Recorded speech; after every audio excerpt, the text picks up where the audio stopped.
So lahat ng up, yan ang dagdag. So lahat ng down, yan ang bawas. Ngayon mga boss, para hindi ako mahirapan mag neutral, so isasagad ko muna siya sa primera. Okay, ayun. So hello mga boss, magandang araw sa inyo at welcome back again na naman sa ating TikTok channel at sa panibagong video tutorial na naman. So nandito ulit tayo sa favorite spot natin. Ayan, napakagandang lugar, napakatahimik at napakaganda ng panahon. And nandito nga pala yung Raider FI natin. So gamit ulit natin yung Raider FI natin. At nag-upload nga pala ako ng video, no, separate video kung saan gumawa naman ako ng tutorial kung paano mag-drive ng NMAX. At napansin ko na walang nanonood, no. Bali talagang trip niyo yung Raider FI natin mga boss, ano. Well, tuloyin na lang muna natin yung pag-tutorial at pagbabahagi ng konting kaalaman patungkol sa ating Raider FI, especially para sa mga beginners, no. At nag-upload nga pala ako mga boss ng video patungkol sa dati kong trabaho. Ayun, para magkaroon lang kayo ng idea kung ano yung basyan ko sa mga tinuturo ko ngayon. Okay, so marami pa yun. I-upload ko yun sunod-sunod.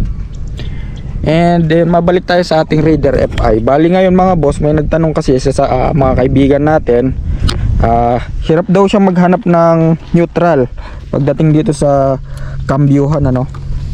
Okay, so sa paghahanap kasi ng neutral mga boss, kapag hindi ka pa sanay, ayan, lagi mong tinitignan to.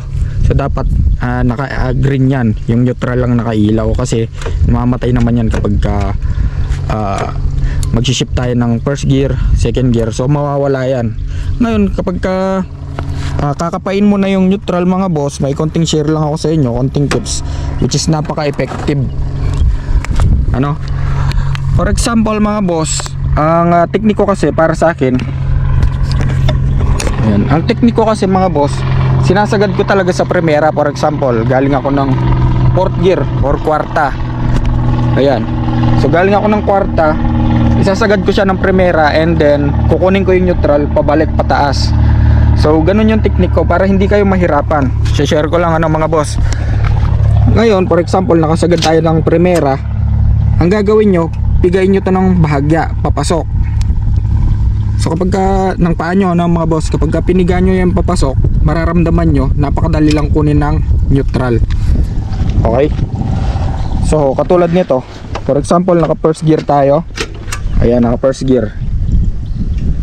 Tapos ang gagawin nyo, itulak nyo yung kambyuhan pa paloob, papunta dun, tulak nyo ng bahagya, and then mararamdaman nyo na mabilis lang siyang kunin, na madali lang siyang in-neutral kapag gano'n yung ginawa nyo.